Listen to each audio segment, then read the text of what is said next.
in the spring of 2015, we ran the citizen science program called SOD Blitzes, sudden or death blitzes. And we basically train volunteers to go out and survey for sudden or death and collect symptomatic plant material.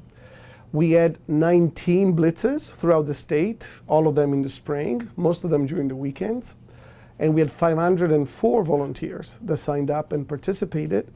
And these 504 volunteers surveyed almost 10,000 trees, and they collected from over 2,000 trees. And so the results are in. And as we expected, the overall infection rate is slightly lower than it was last year because we had another dry year. But there were some wet spells.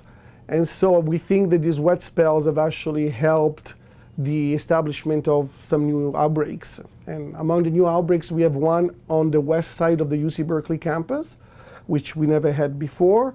And we're going to monitor all of these new outbreaks in the spring to see if they are significant and what, to see what we can do about them. We have an outbreak in the Danville area, so way in the East Bay, so it's definitely a lot more east than it was before. We found some infected trees in an urban park in Saratoga. So there's a lot of residents in Saratoga, it's in the South Peninsula. And so it's bringing, basically the disease is moving into the more urban area, but there's a lot of canopy, there is a lot of forest in the town itself. So the habitat is, relatively appropriate or for sudden or death.